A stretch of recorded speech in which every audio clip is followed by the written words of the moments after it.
Hi, welcome back to Strength for the Journey. I'm Debbie. I'm an online personal trainer, and I spend my time helping real folks get strong for real life.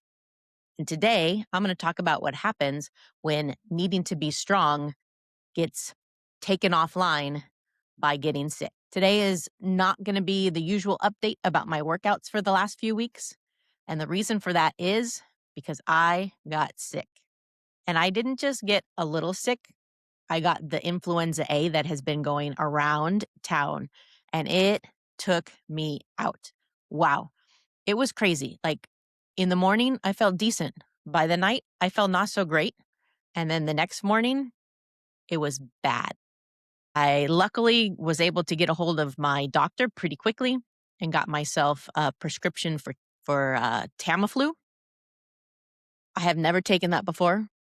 I can't tell you the last time I got as sick as I felt this time, and I was very grateful to have access to that medication because it really got me. The first day of taking the medication, I definitely felt better, but it was probably 3 or 4 days before I felt human again. I think what I was saying to people is that first day I felt like I was in a hole with like 3 layers of fog covering over me. By the second day after I had taken the medicine, the fog was gone, but I still definitely felt like I was in a hole. So I don't have a update for you on my workouts because I haven't worked out. But that did get me thinking about what to talk about for the podcast this week. And so what I want to talk with you about is, how did I decide not to work out? And how should you decide if you should work out when you're not feeling great? I know that there's this concern about, if I take one day off, am I slacking? Do I really need to take off? I should push through.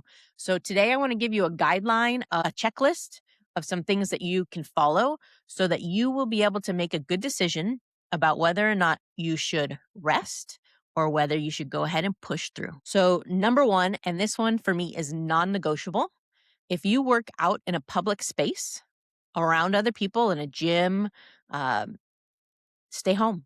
Nobody wants to get your germs, even if it's just a little bit of a cold and it's not anything that makes you feel terrible.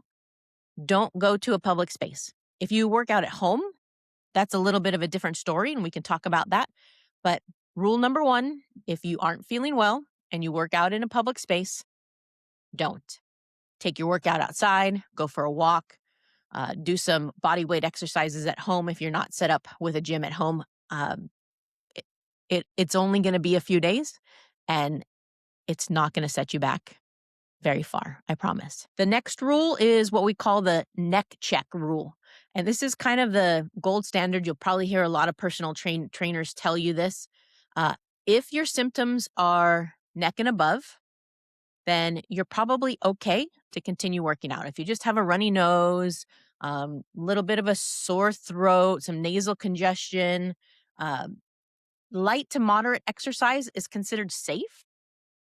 But if the symptoms are below the neck, you have a cough, your lungs are not feeling well, your stomach is upset, those are sure signs that you should skip your workout.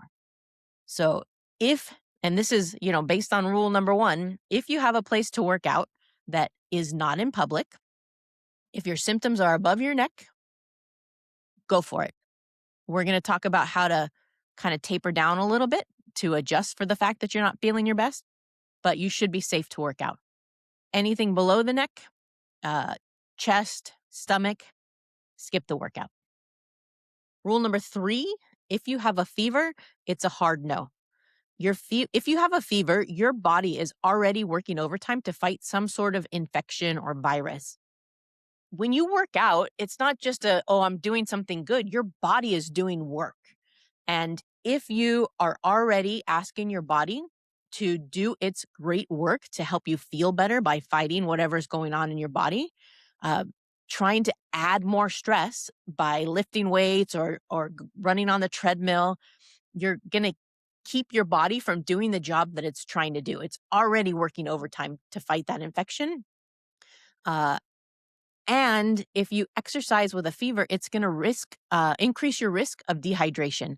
And that's going to lead to more serious complications, potentially, and it could potentially extend the length of your sickness. So instead of being better in 3 days, you end up being sick for 2 weeks, or it lingers, or it starts to come back.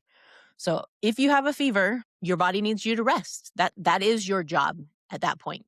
Rest. You should wait until you've been fever free for at least 24 hours. And that's not because you've been taking some sort of Advil or Tylenol to reduce the fever. You need to be fever free for 24 hours without using medication. Okay, rule number 4. Say you do pass the neck check, you don't have a fever, you're not working out in public. What should you do? Should you just go about your normal business? Let's think about the 50% rule for intensity. You should not go to the gym and try and hit your normal PRs. Uh, Take your normal intensity and duration and like reduce it by about 50%. So if you normally do an hour on the treadmill, only do 30 minutes. And don't run at the normal paces that you've been running at. Go a little bit slower. If you normally lift really heavy weights, you can do the same exercises, but just reduce the amount of weight that you do. Or you could even, instead of doing 3 sets, maybe do only 1 or 2 sets of your exercises. Get the movement in so that mentally you know you're still doing it, and so that you keep your body kind of in the motion of it, but reduce the amount that you're asking your body to do so that it still has the energy to continue fighting whatever it is that you have going on. The 5th thing I want to talk about is something called the open window effect. High intensity exercise can cause a temporary dip in how your immune system works. That's what's called the open window. That can make it harder for your body to finish off the virus. So if I had tried to exercise, even on day 3 of having that virus, my immune system is going to take a hit. Um, if you decide that you're going to try and work out, but you feel super wiped out while you're doing it, or you get a little bit dizzy, these are sure signs that you should be stopping your exercise and your body needs more time to rest. Same thing as I spoke about earlier. If you push through this exhaustion, you can turn a 3-day cold into a 2-week ordeal, or something that just keeps recurring. Taking a few days off will be a lot better than pushing through in those few days and then being subpar in what you're able to do in the gym for 2 or 3 weeks into the future. Okay, let's talk about the idea of sweating it out. Like, I think maybe this comes from when you have a fever and you're in bed and you wake up drenched in sweat, and then all of a sudden you feel like that fever has broken. So people have sort of gotten this idea that they can sweat out whatever's going on in their body, but it's not really true. That's not how viruses work. And by trying to sweat it out, you're actually causing your body even more of a deficit, because having a virus like the flu, it already dehydrates you. So adding in a heavy sweat session can worsen symptoms, and it will also slow down your recovery. If you do decide to engage in some light movement, make sure you're drinking even more water than you would think you need, because your body is already working from a deficit. You want to give your body every advantage that you can in order to get healthier, so that you can continue to gain the benefits of the exercise. Like, ask yourself, why do you exercise in the first place? Is it just so you can check off a box? Uh, is it so that you can feel better? Or is it because you're trying to improve something about how your body works? If you realize that the exercises is a way to help you get stronger, move better, have more mobility, help your heart work better, you're not going to gain any of those benefits if you're exercising when you're not feeling well. And so it's counterintuitive when you think of it like that.